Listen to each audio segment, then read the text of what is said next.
సవాళ్లతో కూడిన జీవితం. ఇక్కడ సవాల్ చేయబడని మనిషి అంటూ ఎవరూ లేరు. అందరూ సవాళ్ళు ఎదుర్కోవాల్సిందే. ఎందుకంటే దేవుడిచ్చిన లైఫే అలాంటిది. ఛాలెంజ్. కొన్ని రిస్కులు నీ ముందు పెట్టి రిస్కులోకి నిన్ను నెట్టి దమ్ముంటే బయటికి రా అంటాడు ఆయన. అందుకే అందరి లైఫ్ వేరు. చేపల జీవితం వేరు, జంతువుల జీవితం వేరు, పక్షుల జీవితం వేరు, దూతల జీవితం వేరు, నరులారా మీ జీవితం వేరు. అర్థమైందా? చాలామంది గొడవ అదే.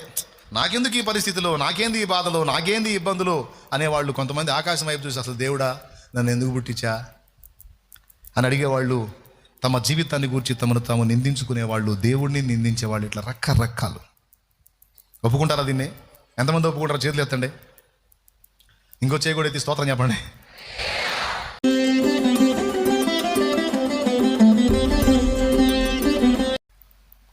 సంగతి మరుగు చేయుట దేవునికి ఘనత, సంగతిని పరిశోధించుట లేదా శోధించుట రాజులకు ఘనత అన్నాడు ఇక్కడ. దేవునికి మనిషికి మధ్య జరుగుతున్నటువంటి వ్యవహారాలు కొన్ని ఉన్నాయి.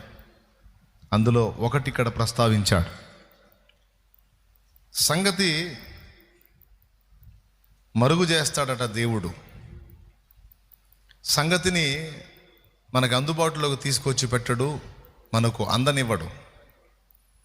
మనకు అందకుండా సంగతిని మరుగు చేస్తాడంట.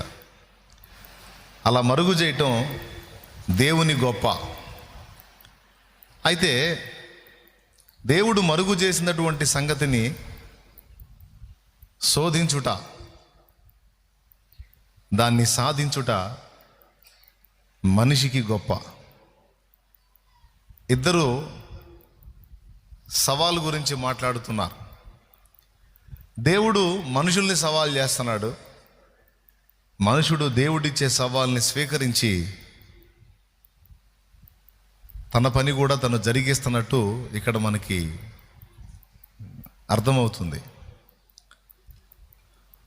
ఇప్పుడు సంగతులు దేవుడు అనేవాడు బట్టబయలు చేయాలి, బాహాటంగా మనకు చెప్పాలి, చూపించాలి. కానీ పని కట్టుకొని సంగతులను మరుగు చేయటం ఏంటి? ఏం ఆశించి సంగతుల్ని మరుగు చేస్తున్నాడు అంటే, ఒరే బాబు నేను నీకు ఒక సవాల్ ఇస్తున్నా, ఆ సవాల్ని స్వీకరించి నేను మరుగు చేసిన దాన్ని నువ్వు శోధించాలి. శోధించుట అంటే వెదకుట. అంటే నేను ఒకటి దాచిపెడతాను, దాన్ని నువ్వు కనుక్కొని తేవాలి అని మనిషి జ్ఞానానికి, మనిషి మొండితనానికి, పట్టుదలకి, అన్వేషణకి ఒక ఛాలెంజ్ విసురుతున్నాడు దేవుడు. సవాల్ విసురుతున్నాడు. ఇది రెండే 2 లైన్లు, కానీ ఈ 2 లైన్లలో ఉన్న నిగూఢత చాలా గొప్పది. సంగతులను పైకి చూస్తే మనకి జస్ట్ ఏముందిలే అనిపిస్తుంది. కానీ కొంచెం వాటిని లోతులోకి వెళ్ళి ఆలోచిస్తే చాలా విషయాలు బహిర్గతం అవుతాయి. దేవుడు ఛాలెంజ్లు ఇస్తున్నాడు, సవాళ్ళు ఇస్తున్నాడు. ఆ సవాళ్ళను ఎదుర్కొని మనం నిలదొక్కాలని ఆయన ఆశిస్తున్నాడు. ఎవరికి కూడా జీవితం వడ్డించిన విస్తరి కాదు. జాగ్రత్తగా వినండి, సుత్తి లేకుండా సూటిగా డైరెక్ట్ మ్యాటర్కి వస్తున్నాను. ఎవరికి కూడా జీవితం వడ్డించిన విస్తరి కాదు. ప్రతి మనిషి జీవితం పోరాటాలమయం. ఒకటే పోరాటం కాదు, రకరకాల పోరాటాలు. బ్రతకడానికి పోరాటం, బ్రతకడానికి పోరాటం, బ్రతికించడానికి పోరాటం, నిలబడటానికి పోరాటం, నిలబెట్టడానికి పోరాటం, జయించడానికి పోరాటం, జయింపజేయటానికి పోరాటం. బ్రతుకు పోరాటం అన్నాను, బ్రతకడానికి పోరాటం అన్నాను. దాదాపు 5వ సంవత్సరం నుంచి 25 సంవత్సరాలు వచ్చిందాకా చదివి చదివి చదివి చదివి తిప్పలు పడతాడు. ఎందుకంటే ఏ ఉద్యోగమో ఏదో సంపాదించి అక్కడి నుంచి వివాహం చేసుకొని బిడ్డల్ని కని ఒక కుటుంబ వ్యవస్థను నడిపించడానికి, తన తర్వాత కొంతమందిని ఉనికిలో ఉంచడానికి, తను బ్రతికి తన కుటుంబాన్ని బ్రతికించడానికి పోరాటం. ఇది ఒక్కరిదా అందరిదా? ప్రతి మనిషిది.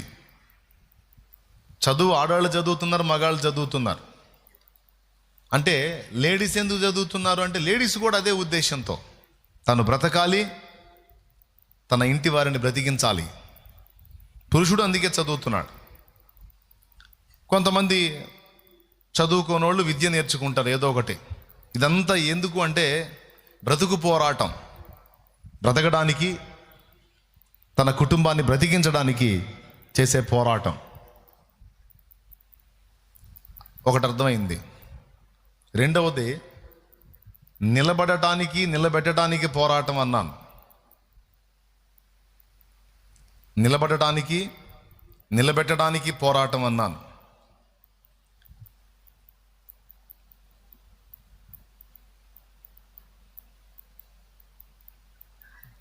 జస్ట్ కడుపుకు ఆహారం పెట్టి అంతటితో మన పిల్లల్ని వదిలేద్దామా? వాడికి కూడు వస్త్రం మాత్రం ఇచ్చి ఇక అంతవరకేరా నేను నీకు చేసేదని వదిలేద్దామా? అట్లా కుదరదు. పిల్లలకు ఒక మంచి భవిష్యత్తునిచ్చి ఒక శ్రేష్టమైన భవిష్యత్తులో బిడ్డల్ని నిలబెట్టాలి. నిలబెట్టాలంటే తను ఒక మంచి పొజిషన్లో నిలబడాలి. జస్ట్ బ్రతకడానికి కూడు గూడు వస్త్రం ఉంటే సరిపోదు కదా. సమాజంలో తను నిలదొక్కాలి, తన మీద ఆనుకున్న కొంతమందిని నిలబెట్టాలి. మొదటిది బ్రతుకు పోరాటం, రెండవది భవిష్యత్తు పోరాటం, నిలబడటానికి నిలబెట్టడానికి. అవునా కాదా? ఎంతమంది ఒప్పుకుంటారు? రైట్. 2. మూడవది జయించడానికి జయింపజేయడానికి పోరాటం అన్నాను. ఇదొక విచిత్రమైన పోరాటం. ఈ పోరాటం దేనికంటే శరీరానికి ఆత్మకు కూడా. ఈ లోకాన్ని, ఇందులో ఉన్న వాటిని ప్రేమించొద్దు, లోకములో ఉన్నదంతయో శరీరాశయో నేత్రాశయో జీవపడమో అన్నాడు దేవుడు. కానీ శరీరం పద్దస్తమానం కోరేది వాటినే, శరీరం అపేక్షించేది వాటినే, అధిగమించాల్సింది వాటినే. ఈ భూమి మీదనే ఉండాలి, ఈ ఆకర్షణల మధ్యలోనే ఉండాలి, వాటికి వేరైన జీవితం జీవించాలి. అసలు ఇలాంటి పోరాటాలతో నిండినటువంటి జీవితాన్ని దేవుడు ఎందుకు ఇచ్చాడు? ఇచ్చే జీవితం ఏదో ఏ పోరాటం లేని ప్రశాంతమైన జీవితం ఇవ్వచ్చు కదా. ఏంది ఈ పోరాటాలు, ఈ ఫీట్లు, ఈ పాట్లు, ఈ బాధలు, ఈ ఎగసాట్లు ఏంటి? కానీ దేవుడు అలాంటి జీవితమే ఇచ్చాడు.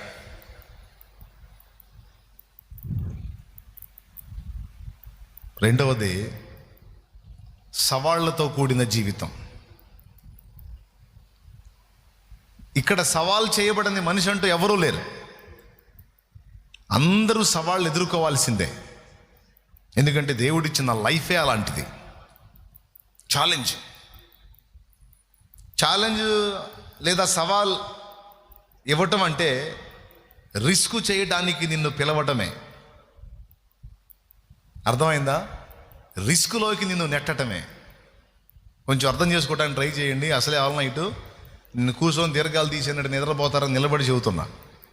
2 చేతులతో ఒకసారి స్తోత్రం చెప్పండి. నేను కూర్చొని ప్రభువునందు ప్రియులారా దీర్ఘాలు తీశాను అనుకో, శుభ్రంగా మీరు గురకబెట్టే ప్రమాదం ఉంది. అందుకని ఎందుకన్నా మంచిదని నిలబడి మాట్లాడుతున్నా. కొంచెం జాగ్రత్తగా వినండి. కొన్ని సవాళ్ళు ఇస్తాడు అంటే మీకు అర్థం కావటానికి చెప్తున్నాను. కొన్ని రిస్కులు నీ ముందు పెట్టి రిస్కులోకి నిన్ను నెట్టి దమ్ముంటే బయటికి రా అంటాడు ఆయన.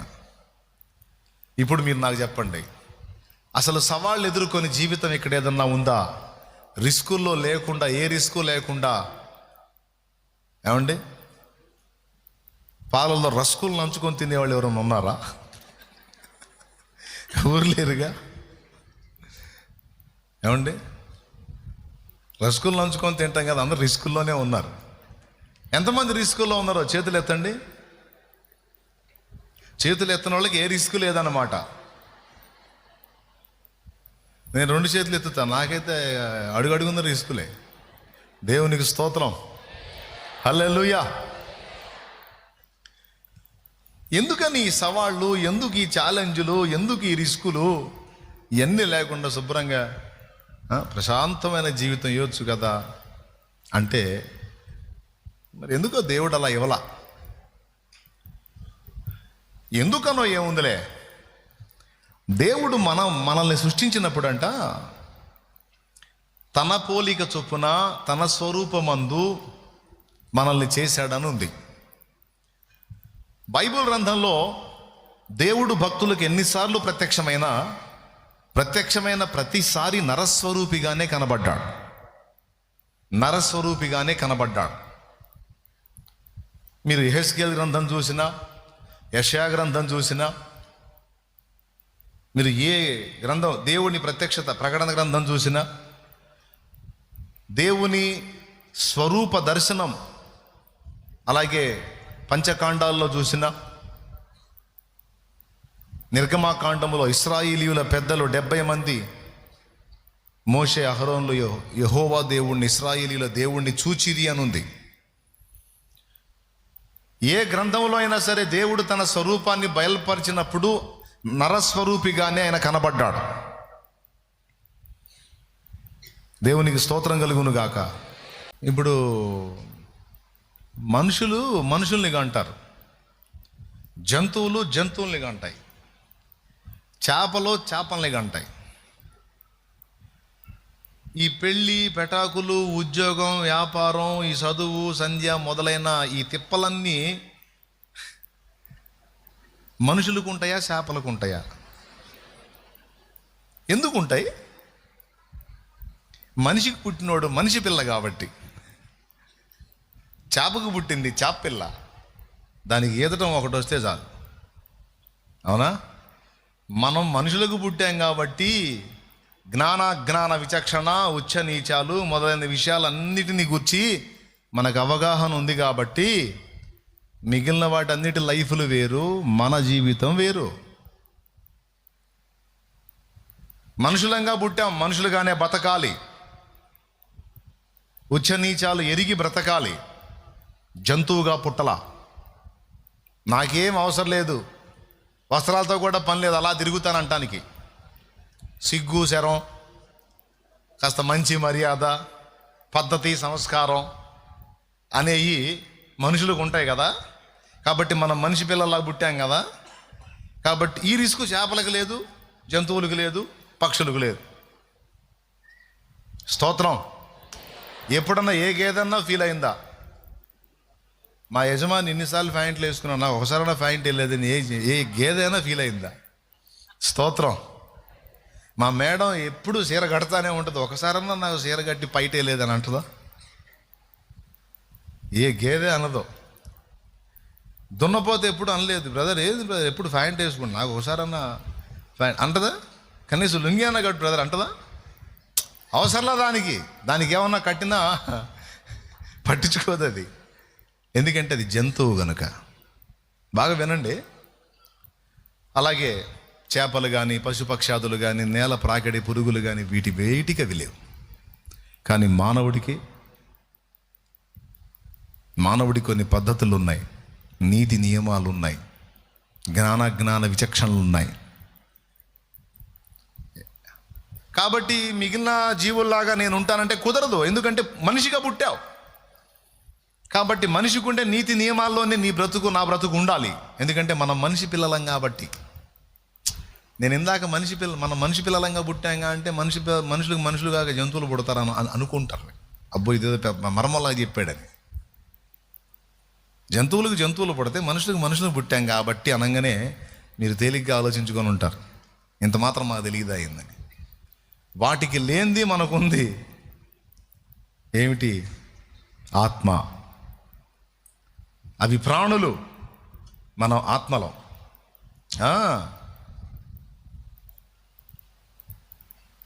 ప్రియులారా, ఈ పాయింట్ నేను మీకు ఎందుకు చెప్పానంటే, జస్ట్ మనుషులకు పుట్టాం కాబట్టి మనం మనుషులం కాబట్టి ఇవన్నీ మనకు ఉన్నాయని అక్కడితో ఆగరాదు. అసలు మనిషి ఎవరి పోలికగా పుట్టాడంటే దేవుని పోలికగా పుట్టాడని బైబిల్ చెప్తుంది. ఇప్పుడు మనకు సవాల్ ఏంటంటే, జస్ట్ మనుషులుగా పుట్టి మనుషుల మెట్టులో మనం ఆగిపోరాదు. మన అసలు స్వరూపం ఆయన రూపంలో మనం వచ్చాం కదా. ఇప్పుడు సవాల్ ఏంటంటే, నా స్వరూపంలో నా పోలికలో మిమ్మల్ని పుట్టించాను, నా అంతటి వారు మీరు కావాలి. ఇది ఇంకా ఈజీగా అర్థం కావాలని ఇంకో టైపులో చెప్తా. రాజుగారి కొడుకుగా పుట్టినోడికి రిస్కులు ఎక్కువ ఉంటాయా, సామాన్యుడి కొడుకుగా పుట్టినోడికి రిస్కులు ఎక్కువ ఉంటాయా? అబ్బాయి నోరు తెరి చెప్పండి. రాజుగారి కొడుక్కి అగసాట్లా ఏమయ్యా రాజాయా? రాజుగారి కొడుకుగా పుట్టినోడికి మామూలుగా ఉంటుందా? అసలు వాడి లైఫ్, వాడు ఎటుపోయినా అమ్మో యువరాజావారు అని అందరూ ఒంగి ఏం జీవితం, రిస్కులు అంటారేంది? రిస్క్ ఎవరికి? సామాన్యుడి గడుపున పుట్టినోడికి. వాడు కష్టపడి పని చేసుకోవాలి, ఏ పూట కాపూట సంపాదించాలి, రెక్కాడితే కానీ డొక్కాడని స్థితిలో వాడున్నాడు. అంతేగాని రాజుగారి కొడుకు ఏముంది? ఖజానా నిండా సొమ్ము ఉంటుంది. రాజుగారి కొడుకు అడుగు పెడితే రథం ఉంటుంది, చుట్టూ దాసదాసి పరివారం ఉంటుంది, ఉద్యానవనాలు ఉంటాయి, వాటిల్లో విహారాలు ఉంటాయి, వన విహారాలు. ఎవరు ఆయన లైఫ్ అంటే వాటిదే అన్నట్టు ఉంటుంది. ఏదంట చూస్తున్నారు మీరు? చెప్పండి, సామాన్యుడి లైఫ్ బాగుంటుందా, రాజుగారి కొడుకు లైఫ్ బాగుంటుందా? సామాన్యుడి కొడుకుని ఎవడు పట్టించుకుంటాడు? కానీ రాజుగారి కొడుకు వస్తే అందరూ చెవులు కొరుక్కుంటారు. రాజుగారి కొడుకు యువరాజావారు, అవునా, అచ్చమన్ రాజుగారులానే ఉన్నారు, తండ్రి పోలిక. అబ్బో, అదే సామాన్యుడు పోతే అదిగో ఫలానోడు వస్తున్నాడు, నిజంగా తండ్రి పోలికని ఎవడని అంటాడా? ఎవరన్నా పట్టించుకుంటారా? కాబట్టి లైఫ్ అంటే రాజుగారి కొడుకు రాజుగారి కూతురుదే లైఫ్ కదా. మీరు సరిగా అర్థం చేసుకోవట్లే, నేను చెప్పేది కరెక్టే. వెలిచూపులకు రాజుగారి కొడుకు నిజంగా అదృష్టవంతుడే. కానీ అసలు విషయానికి వస్తే వాడికున్న నగసాట్లు ఎవడికుండవు. దేవునికి స్తోత్రం కలుగును గాక. సామాన్యుడికి అసలే ఉండవు. ఎందుకంటే సామాన్యుడు ఎవరికి రెస్పాన్సిబిలిటీ కాదు. కానీ ఒక రాజు కానీ రాజు కొడుకు కానీ రాజ్యమునకు రెస్పాన్సిబిలిటీ, బాధ్యత. తన ప్రవర్తనలో జాగరూకత, తన వ్యవహారములో జాగరూకత, తన ప్రవర్తన జాగ్రత్తగా ఉండాలి. సమాజం ముందు తన ప్రవర్తన జాగ్రత్తగా ఉండాలి. మనుషులతో తను వ్యవహరించేది జాగ్రత్తగా వ్యవహరించాలి. తన ఆలోచన విధానం చాలా జాగ్రత్తగా ఉండాలి. జడ్జిమెంట్ విధానం జాగ్రత్తగా ఉండాలి. ఇవన్నీ ఒక ఎత్తు అయితే, సామాన్యుడికి ఏ చెక్క పనో, ఏ కమ్మర పనో, కుమ్మర పనో, మగ్గం పనో, పగ్గం పనో నడుస్తుంది. అంతవరకు అతను నేర్చుకుంటే చాలు. ఓ రైతు గడుపును పుట్టాడు అనుకోండి, ఆ ఎడ్లను అదిలించటం, అరగదొన్నటం, అంతవరకు ఏదో 2-3 రకాలు ఉంటాయి, లేదా 4-5 రకాలు ఉంటాయి, అంతవరకు చాలు. లేదు మగ్గం పని, అంతవరకు ఆ విద్య, మగ్గం విద్య, వస్త్రాలు నేయటం నేర్చుకుంటే సరిపోయింది. కుమ్మరి గడుపును పుట్టాడు, కుండలు చేయటం నేర్చుకుంటే చాలు. అంతవరకే సామాన్యుల జీవితం, అంతవరకే. కానీ ఒక రాజు కొడుకుగా పుట్టిన వాడికి ఏదో ఒక పనితో సరిపోదు. అన్ని పనులను గూర్చిన అవగాహన వానికి ఉండాలి. రాజ్యములో ఉన్న పనుల విషయంలో అవగాహనే కాదు, శత్రువులు అటాక్ చేస్తే వాళ్ళను తిప్పికొట్టడానికి యుద్ధ విద్యలలో సకల విద్యలను తన అవోపాసన బట్టి ఆరితేరు ఉండాలి. యుద్ధ విద్యలు అంటే ఎన్ని రకాలు ఉంటాయండి? బాణం వేయటం ఉంటుంది, ఈట విసరటం ఉంటుంది, బల్లెం విసరటం ఉంటుంది, కత్తి డాలు పట్టుకొని ఫైట్ చేయటం ఉంటుంది. ఇశ్రాయేలీలు అయితే ఒడిశాల విసరటం కూడా నేర్చుకోవాలి. గుర్రం ఎక్కాలి. మనం ఒట్టి గుర్రానికి తోలటానికి అది ఒక పట్టాన మనకు అలివి కాదు. ఇక్కడ గుర్రం ఎక్కి ఒక పక్క దాన్ని డ్రైవ్ చేసుకుంటా మరో పక్క ఫైట్ చేయాలి. మరి రాజుగారు అంతేనా? అర్థశాస్త్రం తెలిసి ఉండాలి. మరి లేకపోతే మరి ఖజానా వ్యవహారం, ఆర్థిక లావాదేవీలు, ఇతరత్ర వ్యవహారాలు ఎట్లా? మొత్తం రాజుకే చెప్పాలి. రాజే ఆర్థిక విషయాలు చూసుకోవాలి. అలాగే సైన్యాన్ని వ్యూహపరచడం తెలిసి ఉండాలి. 4 రాజుల్ని కొట్టాడు 318 మందిని పెట్టుకొని అబ్రహాము. అదే పగలు ఈ 318 మంది వాళ్ళని అటాక్ చేసినట్టయితే మొత్తాన్ని పీస్ కింద కొట్టేవాళ్ళు. వాళ్ళు నైట్ పోయి అటాక్ చేశారు. నైట్ పోయి ఒక్కసారిగా మొనలు తీర్చి వాళ్ళ మీద దాడికి దిగితే ఎంతమంది ఉన్నారో అర్థం కాల. 4 రాజులు కంగారు పడ్డారు, వాళ్ళ సైన్యం కంగారు పడ్డది. ఏమి లేదు, ఇందులో కొంచెం బెదిరారంటే చాలు అవుట్. సడన్గా వాళ్ళ మీద పడి నైట్ టైము బెదరగొట్టారు. మొత్తం 318 మంది. వాళ్ళు ఇంచుమించు 20,000 దాకా ఉంటారు. ఒక్కొక్కటి దగ్గర 5,000 సైన్యం వేసుకున్నా కూడా 4 రాజుల దగ్గర కనీసం 20,000 సైన్యం. నైట్ టైం పోయి వాళ్ళని అటాక్ చేశాడు. అంటే నైట్ టైం రైట్ టైం. ఆ వ్యూహం ఎట్లా పోవాలి, ఏ విధంగా పడాలి? వ్యూహాలు ఉంటాయండి. గరుడ వ్యూహం అని, సర్ప వ్యూహం అని, పద్మ వ్యూహం అని వ్యూహాలు ఉంటాయి. ఆ వ్యూహాలను ఏర్పరచడం రాజుకు తెలిసి ఉండాలి. ఫైట్ చేయటం తెలిసి ఉండాలి. తోటి రాజులతో ఎలా ప్రవర్తించాలో, వాళ్ళతో ఎలాంటి భాష వాడాలో తెలిసి ఉండాలి. అంతేనా? ఇద్దరు తన్నుకొని వచ్చి సభలో నిలబడితే సరిగ్గా తీర్పు తీర్చడం తెలిసి ఉండాలి. ఎవరైనా కష్టాల్లో, కలతల్లో, బాధల్లో, ఇరుకుల్లో, ఇబ్బందుల్లో ఉంటే వాళ్ళ విషయం ఆలోచించి వాళ్లకు సదుపాయాలు ఏర్పాటు చేయాలి. అప్పట్లో క్రూర జంతువుల దాడి ఎక్కువ.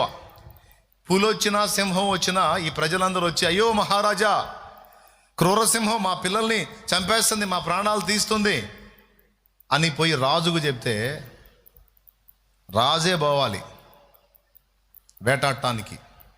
పరివారాన్ని తీసుకొని ఏ పక్క ఉంది రా సింహం, లేకపోతే తన రాజ్యంలో ప్రజలందరినీ చంపేస్తుంది అది. కాబట్టి అతడే వేటాడాలి. మృగములను వేటాడుట, మనుషులతో యుద్ధము చేయుట, ఆర్థిక వ్యవహారాలను చక్కదిద్దుకొనుట, ఖజానాని ఎప్పటికప్పుడు అబ్జర్వ్ చేయుట. అలాగే ఇక చెప్తా వినండి. ముఖ్యమంత్రి ఒకళ్ళు ఉంటే ఆ ముఖ్యమంత్రి కింద సహాయ మంత్రులు ఎంతమంది ఉంటారు? వ్యవసాయ శాఖ, నీటిపారుదల శాఖ, పౌర సరఫరాల శాఖ, వైద్య శాఖ, ఆరోగ్య శాఖ, విద్యాశాఖ, టూరిజం శాఖ. ఎన్ని శాఖల మంత్రులు ఉంటారు? ఐటీ శాఖ. ఇట్లా ఒక ముఖ్యమంత్రి ఉంటే ఆయనకు సహకార మంత్రులు కొంతమంది ఉంటారు. ఒక్కొక్కళ్ళు ఒక్కొక్క వ్యవహారాన్ని చూస్తారు. చూసి అక్కడ జరుగుతున్న పరిస్థితులు, పరిణామాలన్నిటిని కూడా ముఖ్యమంత్రికి అందిస్తారు. కానీ రాజ్యంలో రాజు విషయానికి వచ్చేటప్పటికి ఇప్పుడు ఎన్ని రకాలు చెప్పాను బ్రదర్? గుర్తులేదు. రాజు అనేవాడికి ఆర్థిక విషయాలు తెలిసి ఉండాలన్నా రాసుకో. ఒకటే రాసుకునే సీన్ లేకపోతే మైండ్లో పెట్టుకో. రెండోది ఏమన్నాను? యుద్ధ నైపుణ్యం తెలిసి ఉండాలన్నాను. వ్యూహ రచన చేయటం అనేది యుద్ధ నైపుణ్యం. అదిగో వ్యూహ రచన అంటే ఇక్కడ ఒక ఫోటోలు వేసాడు చూడండి. గరుడ వ్యూహం అని, పద్మ వ్యూహం అని, నక్షత్ర వ్యూహం అని, ఏమండి చక్ర వ్యూహం అని, త్రిశూల వ్యూహం అని, అట్లా రకరకాల వ్యూహాలు, అర్ధచంద్రాకార వ్యూహం అని, నాగ వ్యూహం అని, ఇట్లా రౌండప్ చేయటం అన్నమాట. శత్రువుని చేసి ఎఫెక్ట్ చేయటం. ముందేం చెప్పాను, ఆర్థిక విషయాలు తెలిసి ఉండాలని గుర్తుపెట్టి దండం పెడతాను. రెండవది యుద్ధ నైపుణ్యం తెలిసి ఉండాలన్నాను. 2. మూడవది ఫైట్ చేయటం, అంటే తను వ్యక్తిగతంగా కత్తి పట్టడం కావచ్చు, మల్ల యుద్ధం కావచ్చు, గదా యుద్ధం కావచ్చు, ధనుర్యుద్ధం కావచ్చు. మన దగ్గర యుద్ధాలు ఇట్లా రకరకాల ఫైటింగ్స్ ఉంటాయి. వాటన్నిటిలో కూడా మనోడు అవగాహన కలిగి ఉండాలి. 3 అయినాయా? రైట్. 4వది తోటి రాజులతో వ్యవహరించటం, తనకంటే పైన ఉన్నటువంటి వారితో వ్యవహరించటం. చక్రవర్తులు ఉంటారు, వీళ్ళకంటే ఎక్కువ బలవంతులు, వాళ్ళతో జాగ్రత్తగా వ్యవహరించాలి. బ్యాలెన్స్ తప్పితే వాడు గుంపును వేసుకొని వస్తాడు. అందుకని వాడిని కంట్రోల్ చేయడానికి కావలసినటువంటి జ్ఞానం వీడు కలిగి ఉండాలి రాజు. అంటే తోటి రాజులతో, పెద్దవారితో, చిన్నవారితో, సమకాలీనులతో సమంజసంగా మెలగటం అనేది తెలిసి ఉండాలి. 4 లెక్కేసుకుంటున్నారా? 4 రకాలు. 5వది రాజ్యములోని పౌరులకు కావలసినటువంటి అవసరాల విషయంలో సమస్తము సమకూర్చాలి. మనమేం చూస్తామంటే పన్నులు వసూలు చేస్తున్నారు అనేది చూస్తాం. పన్నులు వసూలు చేయడం కూడా ఒక పనే. వసూలు చేసినవి భద్రం చేసి తిరిగి అందులో నుంచి ఖర్చు పెట్టాలా, వారికి నీరు ఏర్పాటు చేయాలా, పంటలకు కీడు కలిగితే వాళ్ళకి ఫుడ్ లేకపోతే ఏదో ఆహారపు ఏర్పాట్లు చేయాలి, ప్రకృతి విలయాలు వచ్చి దెబ్బతింటే అక్కడ మరమ్మతులు చేయించాలి, రోగాలు ప్రబలి సమస్యలు అయితే వాళ్లకు వైద్య సదుపాయాలు ఏర్పాటు చేయాలి. మరీ దారుణం, శ్రీకృష్ణదేవరాయల టైంలో ఎలుకలు ఎక్కువైనా వచ్చారంట. మహారాజా మహారాజా, రాజ్యం నిండా ఎలుకలే మహారాజా, పండించిన పంటంతా తినేస్తున్నాయి మహారాజా, ఇంట్లో ఎలుకలే, పంటలో ఎలుకలే, అన్ని చోట్ల ఎలుకలే మహారాజా అనుకుంటూ వచ్చారంట. నిద్ర వచ్చిన స్తోత్రం చెప్దాం. మెలుగుతో ఉన్నోళ్ళు చెబుదాం. అది వినండి, జాగ్రత్తగా వినండి. అంతటా ఎలుకలే మహారాజా అనుకుంటూ వచ్చారు. మరి ఎలుకలు కూడా సమస్యనా అంటే, ఇప్పుడు ఏదన్నా రాని వాడికి ఎలుగు కనపడ్డా సరే రాజు గుర్తొస్తాడు. నిజమే. మరి పాపం ధాన్యంలో స్టాక్ చేసుకుంటే కొట్టేస్తున్నాయి, పొలంలో మొక్కలు కొట్టేస్తున్నాయి, ఇంట్లో వస్త్రాలు కొట్టేస్తున్నాయి, ఎక్కడ పట్టిన ఎలుకలు. ఆయన పిల్లుల్ని ఇచ్చాడంట అందరికీ. గ్రూప్ మీటింగ్ పెట్టి, ఏందిరా మరి ఎలుకలు ఎక్కువ అయిపోతే పరిష్కారం ఏందిరా అంటే, అందరూ కలిసి మీటింగ్ వేసి, మరి ఎలుకలన్నీ ఇదైపోవాలంటే మరి వేరే ప్రత్యామ్నాయం లేదు మహారాజా, ఇంటికి ఒక పిల్లిని ఇచ్చేయండి.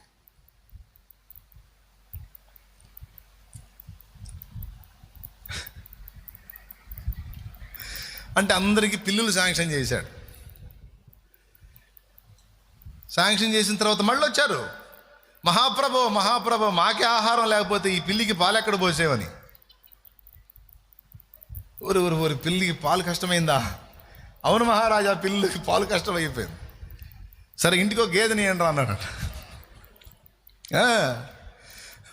ఒక ఎలుక, దాని నుంచి వీళ్ళని కాపాడడానికి ఒక పిల్లి, దాన్ని పోషించడానికి ఒక గేదె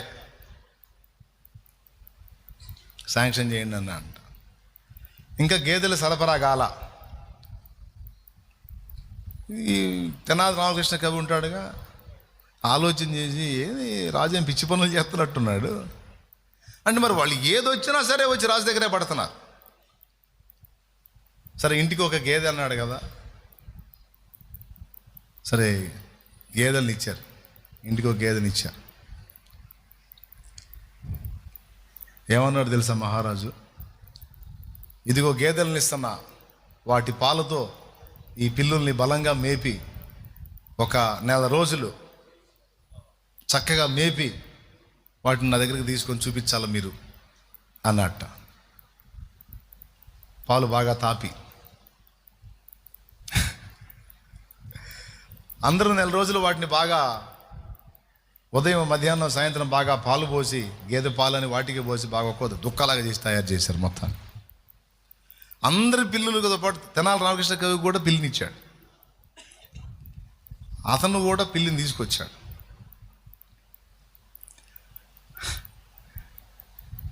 తీసుకొచ్చి చూస్తే అందరి పిల్లులు లావుకొని ఆయన పిల్లి మాత్రం బక్క చిక్కుంది, సన్నగా అయిపోయింది.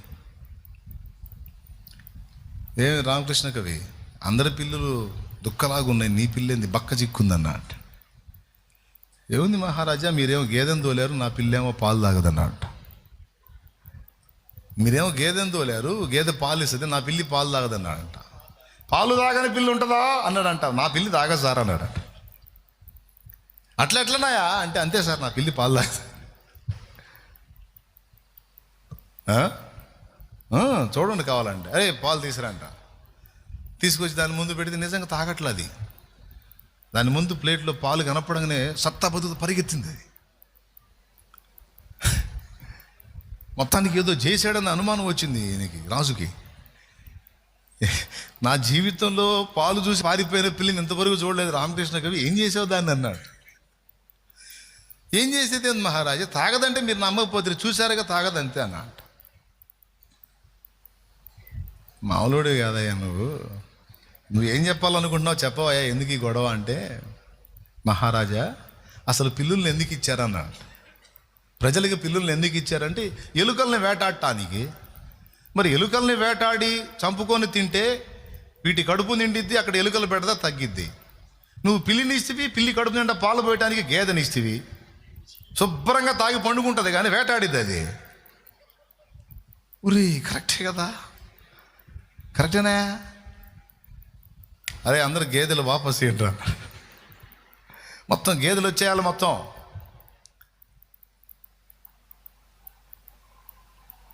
మహారాజా ఇచ్చినవి వెనక్కి తీసుకుంటారంటే, సరే పోండి, పిల్లలకు మీరు పాలు పోయిపోయిన పర్లా, మీరు గేదె పాలు తాగి మీరు బాగా బతకండి, వాటికైతే ఎలుకల్ని ఆహారంగా ఏర్పాటు చేయండి అని అయిపోయిన సమస్య అయిపోయింది.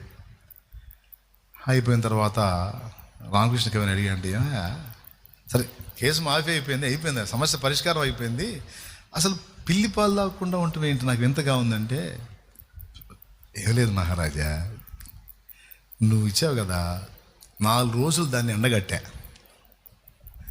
4 రోజులు దాన్ని ఎండగట్టి 5వ రోజు సలసల కాగే పాలు దాని ముందు పెట్టా.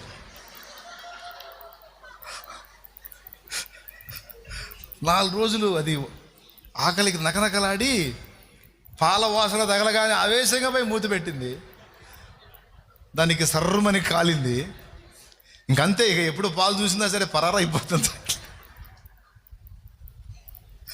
భలే వాడివయ్యా నువ్వు అన్నట్టు. అంటే ఇప్పుడు మీకు ఎందుకు చెప్పానంటే, ఒక రాజు ఎన్ని బ్యాలెన్స్ చేయాలి అనే దాన్ని మీకు అర్థం కావడానికి చెప్తున్నాను నేను. స్తోత్రం చెప్పండి. ఒక రాజు అనేవాడు ఎన్ని విషయాలు బ్యాలెన్స్ చేయాలి. అవునా? ఇంతటితో అయిపోయిందా? గూఢచారి వ్యవహారాన్ని గుర్తుపట్టి వాళ్ళని దెబ్బగొట్టాలి. అలాగే తన నుంచి గూఢచారులను ఏర్పరిచి శత్రువుల ఎత్తుగడలు ముందే తెలుసుకొని సమాచారం అందుకొని మెళకువగా ఉండాలి. ఇప్పుడు మీరు రాసుకుంటే ఇన్నొస్తాయి. అంతటితో అయిపోలా. మళ్ళీ ఏ పక్కన ఎవడు ఏ బాగు తీసుకొని గుచ్చుతాడో తెలియదు. మహారాజా పాలు సేవించండి మహారాజా అని తీసుకొచ్చి ఎవడో విషం కలిపి ఇస్తాడో తెలియదు. అంటే క్షణక్షణం గండమే. ఎవడు నమ్మక ద్రోహం చేస్తాడో, ఎవడు నయవంచన చేస్తాడో, ఎవడు పోయి శత్రువుతో చేతులు కలుపుతాడో, ఎవడు రాజ్యానికి ముప్పం తెస్తాడో అనే విషయాలు చూడాలి. ప్రకృతి వైపరీత్యాలు జరిగితే వాటి విషయంలో ప్రజలను ఎలా కాయాలో, సమాజాల్లో తిరుగుబాటు వస్తే వాటిని ఎలా బ్యాలెన్స్ చేయాలో, వాటిని ఎలా అణచివేయాలో. ఇప్పుడు నేను ఇలా చెబుతూ పోతే చాలా వస్తాయి. ఇక సమస్యలు, ఇక ఇల్లు కాపురాలు కుటుంబాలు అన్నప్పుడు ఎన్ని సమస్యలు, మళ్ళీ దానికో టైం కేటాయించి తీర్పుల సమయం. ఇందులో ఒక్కొక్కడు రిస్కుల సమస్యలతో వస్తారు, సరిగ్గా న్యాయం చేయాలి. ఈ విధంగా ఒక రాజు ప్లేస్లో కూర్చున్నోడు 1-2 పనులు కాదు, ఇలాగా 50 నుంచి 100 వరకు డీల్ చేయగలగాలి. ఏమన్నా అర్థమైందా? సామాన్యుడికి ఈ బాధ ఉందా? ఇప్పుడు బాణం వేయటం నేర్చుకోవటం, కత్తి విసరడం నేర్చుకోవటం, ఈట విసరడం నేర్చుకోవటం, మల్ల యుద్ధం, గదా యుద్ధం, ఈ యుద్ధాల గొడవ కుండలు చేసే కుమ్మరికి ఉంటుందా? ఏం లేదు. సారె తిప్పటం, మట్టి ముద్దను రెడీ చేసుకోవటం, దాని మీద వేయటం, షేపులు చేయటం, షేప్ అయిన తర్వాత తీసుకెళ్ళి ఆరబెట్టడం, ఉదరాబద్ర ఆరిన తర్వాత కుమ్మరి ఆమును సిద్ధపరిచి ఆములో కాల్చడం, కాల్చిన తర్వాత చెక్ చేసుకోవటం, ఇక బేరం చేయటం. రావాలి కుండలు అనుకుంటా. స్తోత్రం. ఎంతవరకే నైపుణ్యం? వస్తువుని తయారు చేయటం, దాన్ని వ్యాపారం చేయటం, పైసలు తెచ్చుకోవటం, బతకటం. ఇక రాజ్యంలో ఏమైంది? కరువు వచ్చిందా, కాటకం వచ్చిందా, ఇరుగు వచ్చిందా, ఇబ్బంది వచ్చిందా, శత్రువు వచ్చాడా, గూఢచారు వచ్చాడా, మంచోడు వచ్చాడా, చెడ్డోడు వచ్చాడా, పక్కన ఎవడు ఉన్నాడు అని ఏమీ లేదు. మట్టి పిసుకుతాడు, తొక్కుతాడు, లైన్ చేస్తాడు, అంతా అయిపోయిన తర్వాత కుండ చేస్తాడు, ఏదో దినమంతా చాయిగా చేసి హాయిగా ఆరు బయట మంచం వేసుకొని దరే దరే అనుకుంటూ పండుకుంటాడు. దేవునికి స్తోత్రం. ఈ ఆరు బయట మంచం వేసుకొని జోలపాట పాడుకున్నా నిద్రపోతాడు, కానీ వాడు హంసతూలిక తల్పం మీద పండుకున్నా సరే డేంజరే. ఒకడన్నట రాజుతో, సామాన్యుడు ఫ్రెండ్ అంట రాజుకి. ఇద్దరు కలిసి ఒక గురువు దగ్గర చదువుకున్నారు. ఒకడేమో రాజు కొడుకు, ఒకడేమో సామాన్యుడు. తర్వాత ఒక రోజు అనుకోకుండా వాళ్ళిద్దరు కలుసుకున్నారట. కలుసుకుంటే రాజు అయినప్పటికీ కూడా, వాడు సామాన్యుడు అయినప్పటికీ కూడా, ఎలా ఉన్నావు, బాగున్నావు అని పలకరిస్తే, నీకేం రా మహారాజు, నేనేముందిరా సామాన్యుడిని, నా బతుకో దుర్భరం లేరా, నీకేమరా మహాభోగాలు అన్నట్ట. నిజమేరా నువ్వు అన్నది, మహారాజు అంటే మరి వైభవంగా అన్నట్ట.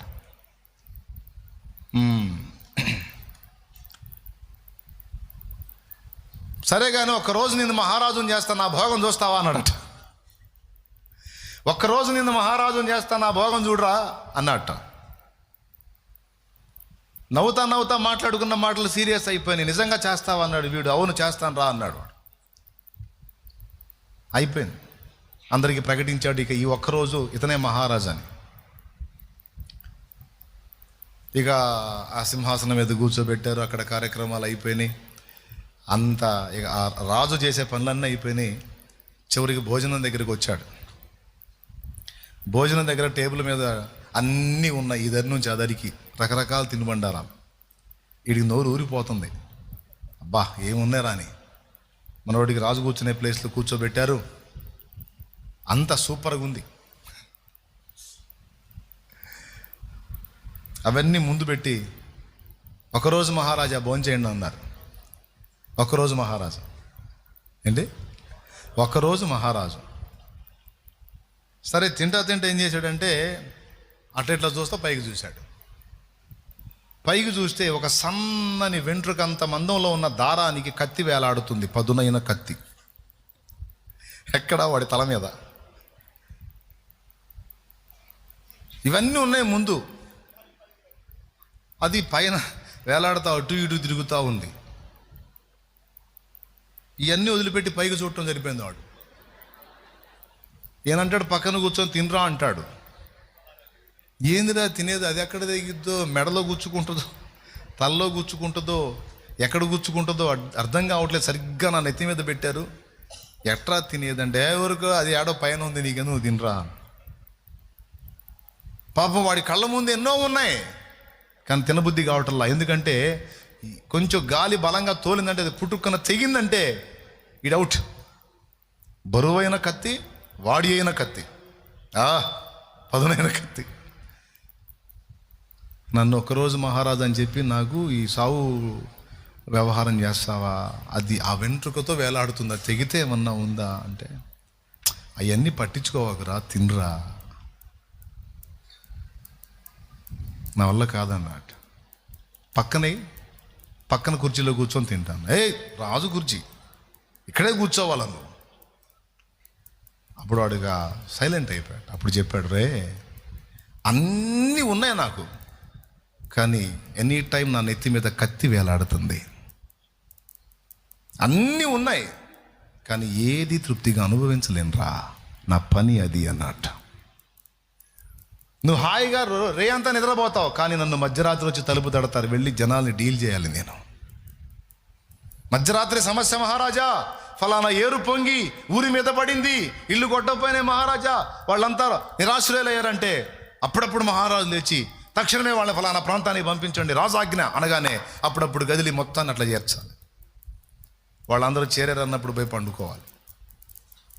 ఈ విధంగా ఎందుకు ఒక రాజు స్టోరీ చెప్తున్నానంటే, రాజు లైఫు వెలిచూపులకు భోగాలతో, పొగడతలతో, ఘన సన్మానాలతో, అంగరంగ వైభవాలతో ఉన్నట్టు కనబడిద్ది. కానీ ఒక రాజు అనేవాడికి ఎన్ని విషయాలు అవగాహన ఉండాలో, ఎన్ని సవాళ్ళు, ఎన్ని ఛాలెంజ్లు వాడు ఫేస్ చేయాలో ఒక రాజు జీవితం అది.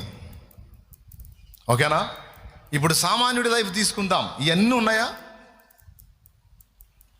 ఏదో అంత పని చేసుకుంటాడు, పావులబేడ సంపాదించుకుంటాడు, వెయ్యంత హాయిగా నిద్రపోతాడు. ఆ సామాన్యుడికి సమస్య వచ్చినా సరే రాజే కదలాలి. ఎందుకు నిద్రపోతాడంటే రాజు ఉన్నాడు కదా, రాజు చూసుకుంటాడు ఏదైనా అన్న భరోసాతో సామాన్యుడు హాయిగా నిద్రపోతాడు, రాజేమో నిద్ర లేని రాత్రులు గడుపుతాడు. పాపం ఎందుకు ఈ అబ్బాయికి కష్టాలు అంటే, రాజు కొడుకుగా పుట్టినందుకు. సామాన్యుడి కడుపున పుడితే గొడవ లేదు, కానీ రాజు కడుపున పుట్టినందుకు రాజు భోగాలతో పాటు, ఘన సన్మానాలతో పాటు, సత్కారాలతో పాటు, పొగడ్తలతో పాటు అవన్నీ లెక్కేస్తే 4-5 వస్తాయి. కానీ ఇప్పుడు నేను చెప్పిన ఎన్ని వచ్చినాయి మీరు ఊహించవచ్చు. అంటే రెస్పాన్సిబిలిటీ, బాధ్యత. అది ఫోటో వేసాడు చూడండి. ఇవన్నీ నేను ఎందుకు చెప్పాను తెలుసా?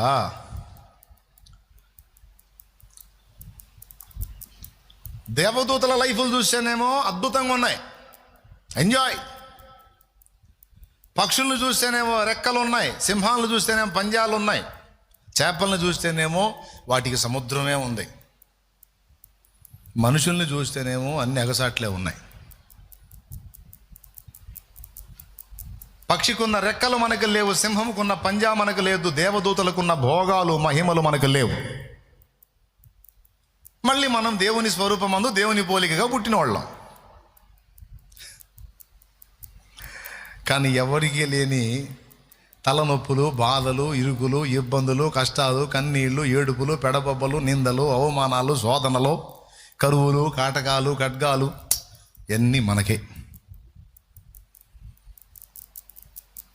ఎందుకయ్యా దేవదూతల్లా పుట్టిస్తే సరిపోయేదిగా, మమ్మల్ని మనుషుల్లా పుట్టించావో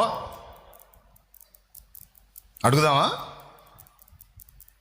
దేవదూతల్లా పుట్టిస్తే బాగుండేది కదా అంటే, దేవుడు అన్నాడు, దేవదూతలు ఏమన్నా మీకంటే గొప్ప అనుకున్నారా పిచ్చోడా? నా స్వరూపమందు, నా పోలిక పుట్టిన మీకు సేవ చేయుటకై నిర్ణయించబడిన పరిచారకులైన ఆత్మలే దూతలు. ఏంటి దూతలు మా సేవకులా? మా సేవకులా?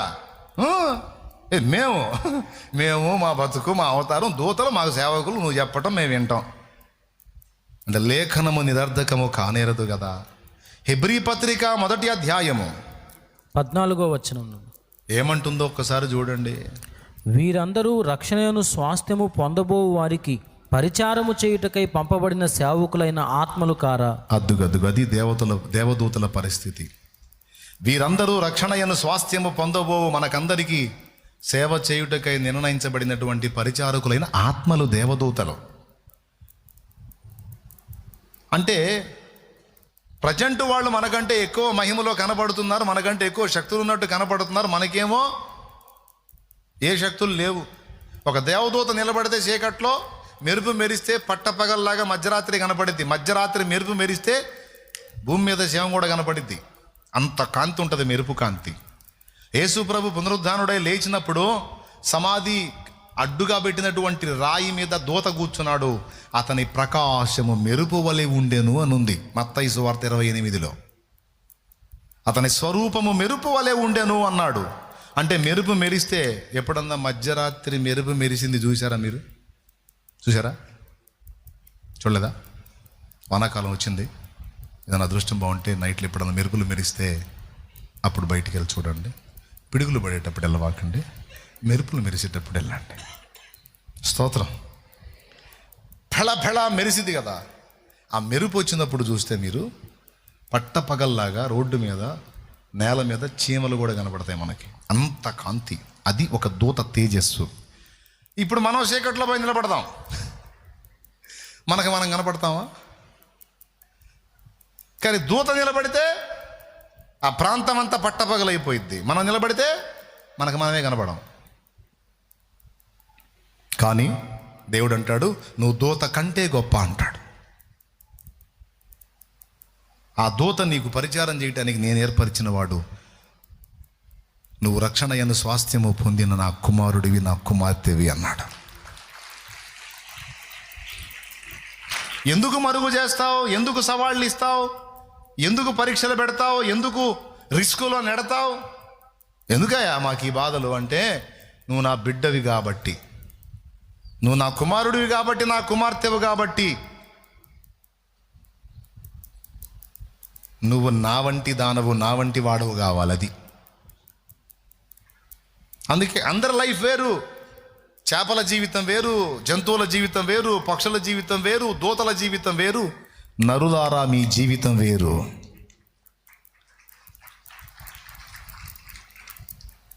అర్థమైందా? చాలామంది గొడవ అదే, నాకెందుకు ఈ పరిస్థితులు, నాకేంది ఈ బాధలు, నాకేంది ఈ ఇబ్బందులు అనేవాళ్ళు. కొంతమంది ఆకాశం వైపు చూసి, అసలు దేవుడా నన్ను ఎందుకు పుట్టించా అని అడిగేవాళ్ళు. తమ జీవితాన్ని గూర్చి తమను తాము నిందించుకునేవాళ్ళు, దేవుడిని నిందించేవాళ్ళు, ఇట్లా రకరకాలు. ఒప్పుకుంటారా దీన్ని? ఎంతమంది ఒప్పుకుంటారా? చేతులు ఎత్తండి. ఇంకో చేయకూడదు, ఎత్తి స్తోత్రం చెప్పండి. బాగా చెప్పారు, ఇంకోసారి చెప్పండి. వినండి.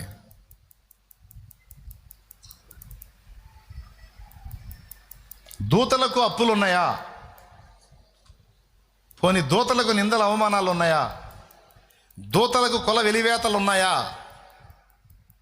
దూతలకు మత బహిష్కరణలు, మత వేధింపులు ఉన్నాయా? దూతలకు కేసులు ఉన్నాయా? ఇప్పుడు నేను చెప్పిన ఎవరికి ఉన్నాయి? పెద్దది చెప్పండి. ఇప్పుడు నేను చెప్పిన 4-5 రకాలే. ఇప్పుడు మిమ్మల్ని గెలిస్తే ఒక్కొక్కరు ఒక్కొక్క టైప్ చెప్పకపోతే అప్పుడు అడగండి. ఇక్కడ ఎన్ని వేల మంది ఉన్నారో అంతమంది అన్ని రకాలు చెప్తారు. వినేవాడికి మెంట లెక్కకపోతే అప్పుడు అడగండి. అందరి అవసరంలా ఒక 100 మంది వింటే చాలు, ఇకంతే. నడవాల్సిన నడవడు, నేల మీద పాకుతూ ఉంటాడు. ప్రతి మనిషి జీవితం పోరాటాలతో నిండి ఉంది, రిస్కులతో నిండి ఉంది, సమస్యలతో నిండి ఉంది, ఛాలెంజ్లతో నిండి ఉంది, అనగా సవాళ్లతో నిండి ఉంది. దేవుడు డిజైనింగే అలా చేశాడు. ఎందుకంటే మనం ఆయన స్వరూపమందు, ఆయన పోలికతో నిర్మించబడ్డాం. సింపుల్గా ఒక మాటలో చెప్పాలంటే మనం రాజాగారి పిల్లలం, రాజుగారి పిల్లలం. అది వచ్చింది సమస్య. రాజుగారి కొడుకుగా, కూతురుగా నువ్వు పుట్టకపోతే గొడవే లేదు. కానీ ఆయన యందలి విశ్వాసమును బట్టి డైరెక్ట్గా నువ్వు దేవుని కుమారుడివి, దేవుని కుమార్తెవైపోయావు. యోహాను సువార్త 1:12 ప్రకారం, తన్ను ఎందరు అంగీకరించిరో వారందరూ దేవుని కుమారులగుటకు ఆయన వారికి అధికారం అనుగ్రహించెను, దేవుని పిల్లలగుటకు. విశ్వాసమును బట్టి యేసుక్రీస్తునందు మనకందరికీ దొరికినటువంటి గొప్ప భాగ్యం ఏంటంటే దేవుని కుమారులము, కుమార్తెలము. దేవుడెవరు? రాజు. మీరేమో యువరాణులు, మీరేమో యువరాజులు. మనందరి తండ్రి ఏమో మహారాజు. నేను కథ చెప్పట్లా, కహాని అంతకన్నా చెప్పట్లా, కల్పనా కథన అసలే చెప్పట్లా. నేను చెప్పేది పచ్చి నిజం, నగ్న సత్యం.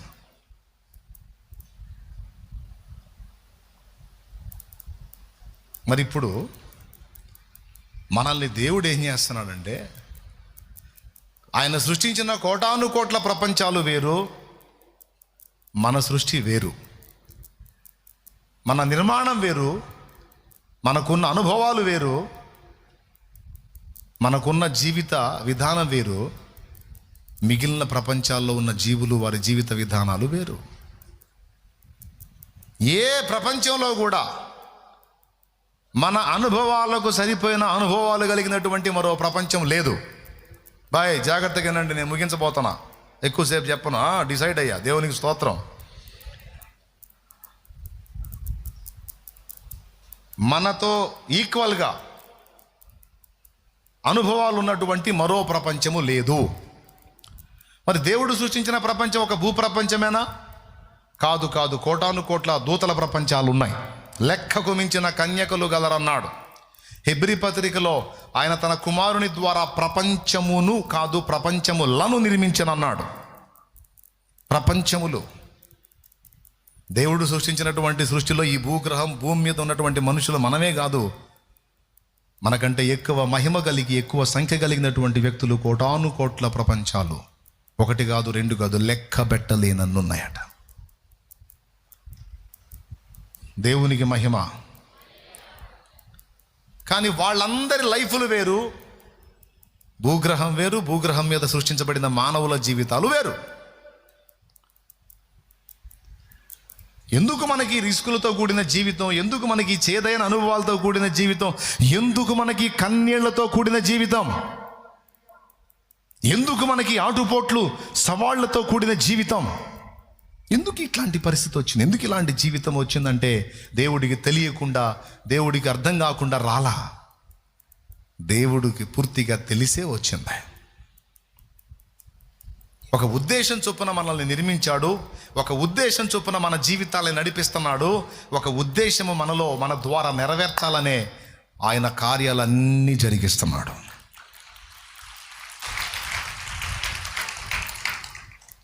దాన్ని బట్టి మనం ఆలోచించవచ్చు,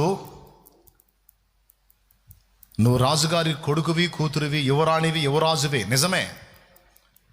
కానీ రాజుగారి కూతురుగా పుట్టినంత మాత్రాన నేను వెళ్ళి యువరాణినై సింహాసనం ఎక్కుతానంటే, ఎక్కమ్మా నీకు సన్మానం చేస్తామని సమాజం ఒప్పుకోదు, ఆఖరికి మీ నాన్న కూడా ఒప్పుకోడు.